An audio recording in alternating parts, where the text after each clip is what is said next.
Verelim, madaniyatlı cevap verelim. Tumanlar.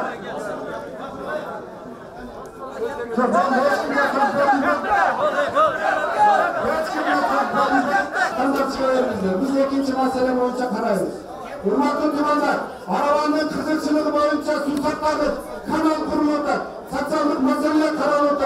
O iki kişinin ortasındaki söz için gelmez yok bu zemde. Биринчи маселе бүтүрөк жатып, жыйынга келген эл дал ушинтип чыгып кетишти. Анын себеби тийиштүү жетекчилерге жана элге сөз берилбей койгондугунан келип чыккан. Жолугушууда алгач айыл чарба, таза суу, суга суу маселелери каралды. Буга чейин мыйзамсыз берилди делген 1000 гектар жер боюнча сөз болду. Айыл тургундары жерлер райондун жарандары колдонушу керектигин айтып, кайтарып берүүнү суранды.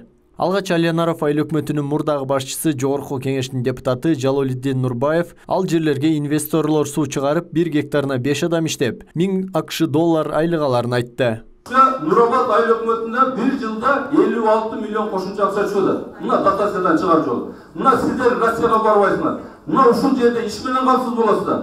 Бир туура малды багышыбыз керек, чөптөн кыйнап аткандарбыз. А бирок бир үй бөлөгө кошумча 5 киши иштесе $35.000 пайда келип атат. Малдын чөбүнү чүйдөн алсак болот, башка жерден алсак болот, жерине чейин алып берет. Биз максатыбыз Кыргызстанды ушул аз камсыз болгон үй бүлөлөрдү, ушундай бекер жаткан, эгилбей аткан жерлерди өздөштүрүү планында кылынган.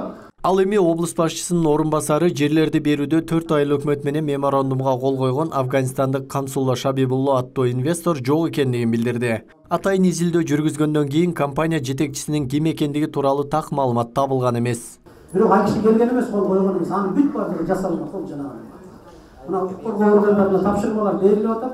Укук коргоо органдары ал Шамсулла Хабибулла деген издеп таппай койду.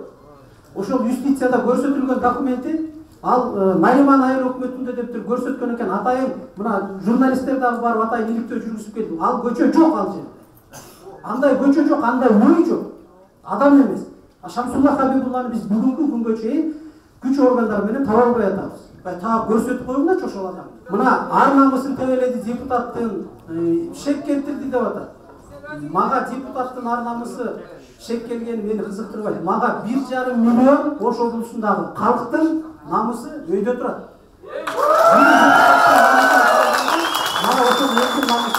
Жыйында Тепе-Коргон айыл өкмөтүнүн тургундары Ахмедов Мухитдин аттуу айылдык кеңештин депутатына нааразычылыгын билдиришти. Себеби депутат дыйкандарды коркутуу менен айыл чарба жерлерин басып алып, жер кыртышын бузуп, өз кызыкчылыгы үчүн пайдаланып жаткандыгын айтышты. Бул көйгөй боюнча айыл өкмөткө кайрылып көңүл бурулбай жаткандыгы да маалымдалды.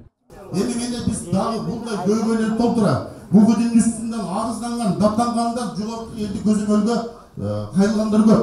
Биз сура беребиз, эмнечи прокуратурага, ГКМБга милицияга кайрылбайсың деди.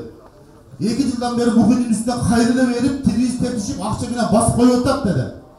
Элдин көйгөйүн көтөрүп чыккан Шерзат аттуу жигитти кылмышка түртүп, шектүү кылып, телефон урдаган баланы качырып, Шерзат аттуу айылдык кеңештин депутатын азыр жоопкерчиликке тартылат, бул жакта иш козгоп.